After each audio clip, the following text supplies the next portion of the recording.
Just ask Jeremiah this, so I'll repeat it to you. But Mac told us the other day about how the coaching staff's expectations and uh, how they're coaching the team really hasn't changed since they arrived, but that the players have a better understanding of what's expected of them with regard to taking practices when you're in shorts seriously and those types of things. You've been here the whole time. How have you seen that change in terms of how players are embracing what the coaching staff wants? Yeah, I mean, like you said, the coaching hasn't changed at all. They've always been very consistent with what they preach. But I mean, this is my 5th year here now, and now more than ever, especially now that it's the second day of spring ball and just all the workouts leading up to this, I've seen more and more just player-led stuff going on. More and more players taking ownership of their position groups and things that they can control. And so just the older guys now, because last year and the year before we were still fairly young, and now like my class is all the old heads, so we're kind of taking ownership now and trying to take things into our own hands and correct little things so the coaches don't have to worry about that and they can more so worry about the important things. So I'd say that's been the biggest difference, is just the fact that you see a lot of the player-led leadership, and I think that's going to be really good for us. Thank you. All right, take a stab here. Sophia Zakalski. Chikalski, close enough. Close. All right, yes. Go ahead. Hey, Brian, heading into your 5th year here, you have seen Carolina's program grow exponentially in national recognition and media coverage, especially after playing in the Orange Bowl. Heading into this spring practice and the rest of this offseason, how are you building off that momentum personally, getting ready for the next season? I think personally, I'm just trying to focus on any little corrections I can make, anything I can do to help make our unit better and more cohesive. And I think that's something that we've really grown from.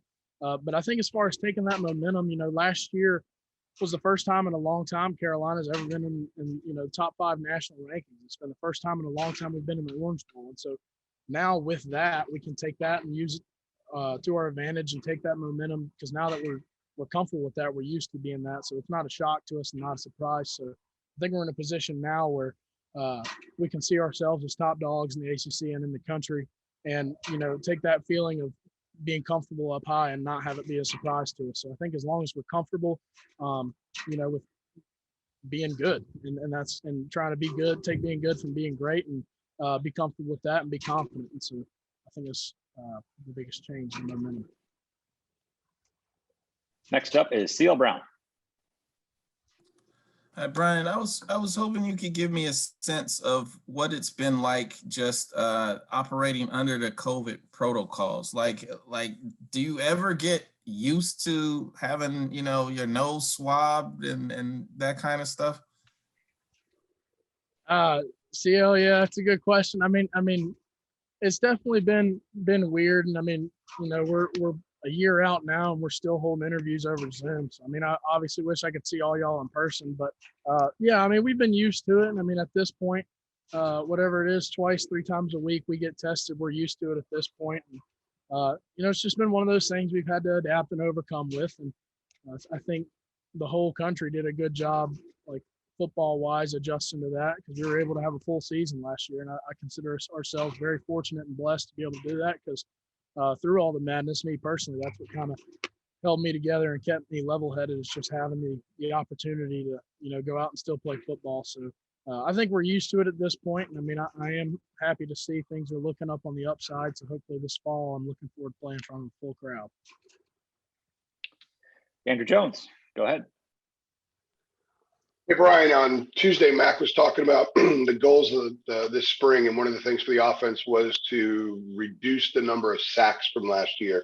What is it that you guys can do, like maybe 1 or 2 things that can help improve that? And also, how important are Garrett with the tight end block of pass protection and the running back of pass protection, that you guys, it's not just the line, but it's all of you guys kind of working together? Yeah. So I'm going to speak to myself individually on this first, and then move on to the unit and to the tight ends and running backs. So personally, I think what I can do better is obviously just continue to try to get better at communicating and making sure everyone's on the same page. I mean, we had way too many sacks last year, and that's just something that just in the last couple of weeks, I've been going through watching probably 1 or 2 games a day, just trying to get back and see what we could have done better and where we can improve for the next years. And me personally, I think that could have done a better job in some situations being more clear when we're going tempo. And I mean, as a unit, I think just moving forward, like every day in practice, it's just we're taking the drills and the blitz pickup drills with so much intensity.